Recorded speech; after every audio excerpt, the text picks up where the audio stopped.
Salut à toi qui veux reprendre le contrôle de ta vie, ici c'est Zenrela et dans cette vidéo je voulais te parler de ce que je parle souvent, de reprendre le contrôle de ta vie. Ici cette vidéo elle est au parfait moment, au parfait instant pour expliquer ce que je vais pour montrer un peu ce que je vais t'expliquer. Donc pour le moment je suis à Saint-Sébastien, je suis venu visiter la famille de ma femme et les vacances elles sont pas super bien commencées. Euh, on est parti et sur la route en partant, mon fils commence à vomir dans la voiture. Et alors on se dit bon on y va pas, mais finalement on y va, on attrape le truc. Dans l'avion il y a des petits soucis. Après on arrive, la voiture que j'avais commandée n'était pas là, et alors ils m'ont donné une autre et après quand je l'ai pris elle n'était pas géniale, et donc j'étais sur la route de Bilbao vers Saint-Sébastien, et je me suis rendu compte que j'étais un peu les sourcils froncés et un petit peu occupé à faire du boudin. Et, euh, et tu sais, souvent je te dis, je t'explique et je te donne des trucs pour reprendre le contrôle de ta vie, sur tes pensées, sur tes émotions, sur tes machins et tout ça, et je t'explique l'impact que les émotions ont sur ton corps, sur ta position, sur tout ça. Ce que je t'explique là-dedans, c'est pas que on n'a pas d'émotion, c'est pas du tout ça. Un jour, moi j'ai une amie qui m'a dit oui, mais moi j'ai pas envie de devenir un robot. Donc, j'avais dit tiens, on pourrait travailler là-dessus. Mais c'est pas du tout ça. Et quand je te dis que les pensées c'est comme si les pensées, c'est pas qu'on n'en a pas.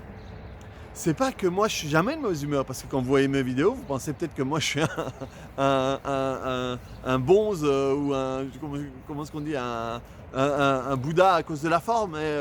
Voilà, des émotions on en a, de la mauvaise humeur on en a, mais c'est juste que, voilà, je me suis dit, j'étais sur cette route où il pleuvait, oui, voilà, j'ai oublié de vous dire, parce qu'on a pris la semaine et apparemment, là j'en profite rapidement pour faire une vidéo parce qu'il pleut pas, mais il fait pas super beau. Et donc, le truc c'est, merde quoi, t'es de mauvais poil, mais quoi? T'as une voiture qui est moins top que celle que tu pensais à l'avoir, mais t'as une voiture, tu te payes une voiture de location. Ton fils, il est juste un peu barbouillé, on est une semaine en vacances, ça va quoi. Et juste, à un moment, c'est ok, t'as le droit, et c'est normal, c'est sain d'avoir des émotions. C'est sain d'être de mauvaise humeur parfois, c'est juste que tu n'es pas obligé d'être contrôlé par ça. Tu vois, par exemple, si je te fais cette vidéo, je ne sais pas si je vais pouvoir la poster parce que j'ai chargé mon micro hier, et là je le regarde, je me rends compte qu'il est déchargé. Donc je ne sais pas si tu vas entendre le son du micro, si la batterie va suffire pour ça, ou si je devrais parler un petit peu plus fort pour que tu aies le son de là-bas, et si ce son-là va être suffisant. Mais c'est juste que, mais voilà, j'ai le droit de me miner et de me dire merde, regarde, ah oui, parce que ce que je ne vous ai pas dit, c'est que je m'étais dit je vais venir à Saint-Sébastien, je vais faire des vidéos, surtout qu'il y a un endroit avec un mirador qui est super beau et tout. Et hier, les amis chez qui on est nous disent ah ben viens, on va quelque part. Et comme la veille j'avais pris mon trépied, mon machin et tout, et qu'il avait fait dégueulasse et tout, et je me dis ah non, ben on va aller dans un endroit pour les enfants, donc pas. On arrive là, qu'est-ce que c'est? C'est le Mirador. En plus, il y avait un petit peu de soleil et tout, le moment parfait. Sauf que j'avais pas mon pied, j'avais pas mon micro, j'avais rien. Et voilà. Mais le truc, c'est, à un moment, parvenir à te dire, est-ce que c'est vraiment grave? Est-ce que ça vaut vraiment la peine? Est-ce que, merde quoi, et là c'est c'est un terme que j'utilise pas beaucoup parce que dans les techniques que j'utilise on a un point de vue différent là-dessus, mais c'est pour schématiser, c'est pour quelque chose, vous comprenez, c'est un peu votre ego à ce moment-là, c'est un peu le truc qui dit ouais mais non, machin, et puis c'est pas juste, et puis j'en sais rien, qu'est-ce qu'on peut se dire à ce moment-là, mais c'est juste, c'est con, parce que celui qui perd c'est moi. Et, euh, et non seulement celui qui perd c'est moi, mais après, du coup, c'est un moment où ma femme va passer un moins bon moment, mon fils va passer un moins bon moment, mais pourquoi? Pour que dalle quoi. Et donc à ce moment-là, ce qu'il faut faire, parce que moi honnêtement, j'avais pas envie d'être de bonne humeur quand on est arrivé. J'étais préoccupé, j'étais pas content, j'étais machin, j'étais si, mais là, j'ai dû me forcer. Donc j'ai dû me forcer, j'ai mis la musique un peu plus fort, je me suis forcé un peu à rire, je me suis forcé à faire des sourires à ma femme pour débloquer un peu tout ça. Vous savez, dans les trucs des positions dont je vous avais parlé, est-ce que j'ai un bic ici? Ouais, j'ai un bic. Dans les trucs des positions que je vous avais parlé, je vous avais dit à quel point, dans une vidéo sur les positions que je vous avais faites, à quel point la position peut avoir un impact sur ton mental. Et par exemple, si tu es de mauvais poil, si tu fais ça, tu mets un bic là pendant 2-3 minutes, eh bien ton humeur elle va changer. Pourquoi? Parce que ton visage il prend la position du sourire. Et comme il prend la position du sourire, il y a tout le reste qui suit. Et le fait de t'obliger à sourire, ça va emmener tout le reste.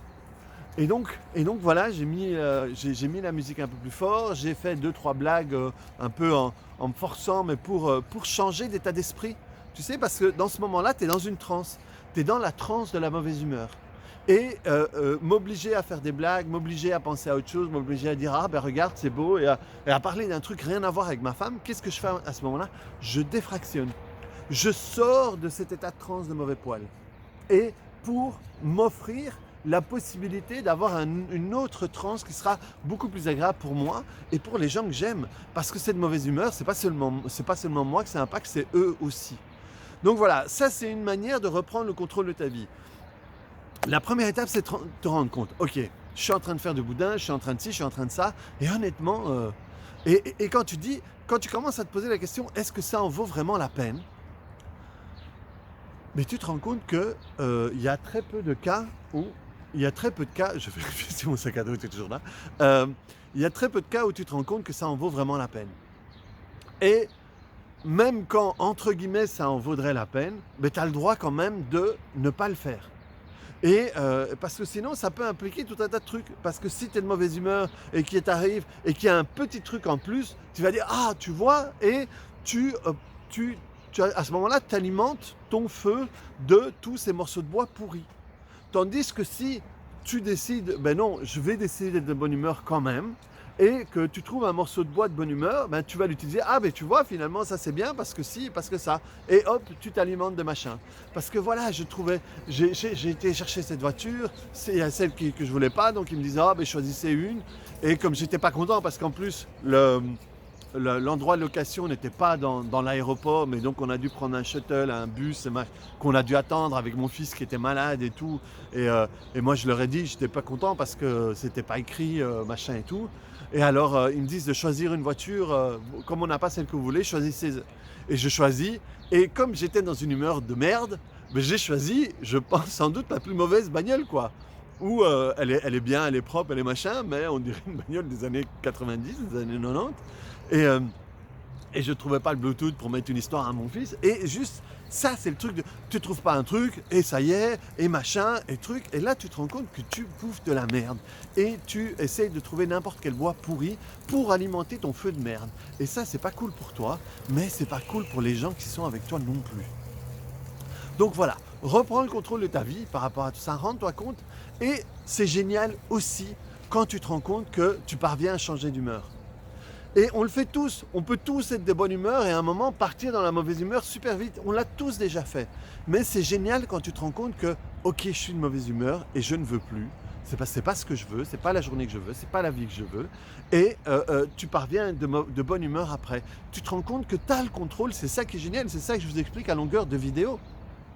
Et surtout, moi j'ai mon fils qui est, j'allais dire derrière moi dans la voiture, il est derrière moi, je l'ai mis dans l'eau. Il est sous l'eau le temps que je fasse la vidéo, après il sort. Il y a mon fils qui regarde. Je vais même dire, il y a l'inconscient de mon fils qui regarde. Il y a l'inconscient de mon fils qui m'observe pour pouvoir me copier par après. Et donc, quand je lui explique, écoute, les émotions, c'est toi qui as le contrôle, t'es plus fort que tes émotions et tous ces trucs que je lui dis souvent, si moi derrière, je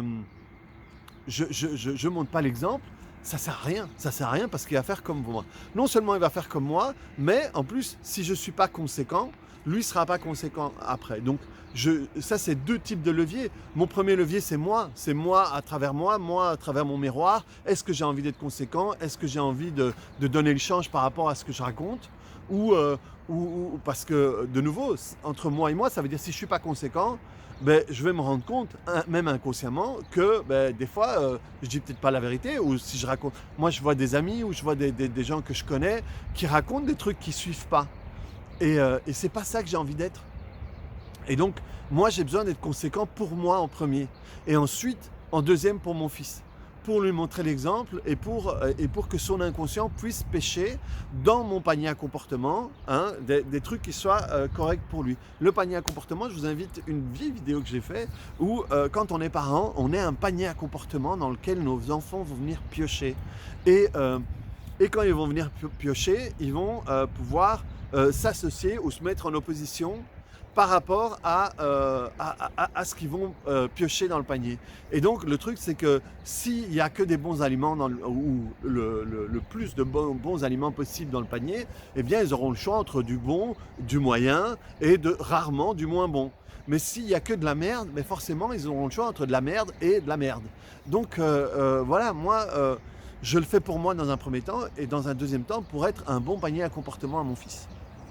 Et puis en plus ça me permet, parce que moi je me rends compte de ce que je fais, donc je me rends compte de ce que je peux faire et tout, et ça me donne des idées pour vous expliquer parce que, moi il y a énormément de mes vidéos, c'est par mes expériences personnelles, c'est par mes échanges avec les clients et c'est par mes erreurs aussi. Il y a plein de trucs dont je vous parle et des concepts que j'ai compris par rapport à mes erreurs, par rapport à mes conneries ou par rapport aux erreurs des personnes proches autour de moi. Donc voilà, reprends le contrôle de ta vie et de nouveau, hein, moi j'aime bien le système de challenge, mais fais-toi des challenges comme ça, rends-toi compte que tu peux changer d'humeur. Dis-toi, ok, ben voilà, pendant une semaine, je vais décider de changer d'humeur. Pendant une semaine ou pendant 3 jours ou pendant une journée, tu peux décider. Hein. Et juste te dire, ok, je me rends compte que je suis de mauvaise humeur, est-ce que je peux changer d'humeur? Et tu trouves ce qui fonctionne pour toi. Moi, c'est parler avec les autres. Moi, je me rends compte que dès que je suis avec les autres, je vais commencer à déconner, je vais commencer... Et ça, boum, ça switch mon humeur. Et donc, si je reste tout seul, dans ma bulle, dans mon caca, hein, comme quand j'étais derrière mon volant, et puis merde, et puis cette voiture, et puis ouais, voilà, les boutons, ils sont trop loin. Ouais, ils sont trop loin, parce qu'au lieu de faire ça, je dois faire ça. Hein, c'est vraiment terrible. C'est vraiment terrible. Mais c'est ça. Vous voyez, à ce moment-là, c'est ça que je parle de bois pourri. Où on cherche une excuse à la noix parce que le bouton il n'est pas le même dans ma voiture et parce que dans ma voiture j'ai ci et dans celle-là que j'ai pas, alors que c'est une de location et que je paye pour... C'est des conneries, c'est des conneries. Mon humeur à moi, l'énergie à moi, ce que je génère à l'intérieur de moi et ce que je partage avec ma femme et mon fils est bien plus important que tout ça. Et donc voilà, reprends le contrôle de ta vie, rends-toi compte que toi, avec les tiens aussi, peut-être qu'il y a des moments comme ça. Et voilà, et aussi quand tu vois ton partenaire qui est de cette humeur-là, ben, des fois tu peux donner des coups de main pour l'aider à changer d'humeur. Et quand tu sais ce qui marche avec toi, ben, des fois tu peux tester avec les autres, ou tu peux commencer à apprendre ce qui fonctionne avec l'autre. Hein, et des fois, ou donner un peu d'espace, ou rentrer, voilà, mais c'est juste, c'est mieux pour toi, c'est mieux pour tout le monde, et puis voilà quoi. Donc voilà, mets-moi un petit bouton j'aime, j'essaierai de te faire d'autres vidéos avec mon micro, ça va être un peu à l'ancienne quoi, hein, avec le micro du téléphone. Et puis à bientôt sur une autre vidéo. Allez, ciao. Allez, je te fais regarder, tu veux regarder un petit peu? Tu veux regarder? Allez, hop, est-ce que je peux? Parce que j'ai un nouveau pied en plus, j'ai un nouveau pied. Hop, voilà, regarde, hop, ça c'est un petit endroit à Saint-Sébastien. Je ne sais pas où on est. Hop, voilà, c'est beau là, sauf qu'il y a l'autoroute. Mais même si à l'autoroute, il y a plein de montagnes derrière, c'est pas mal. Bon allez, je te laisse. Ciao.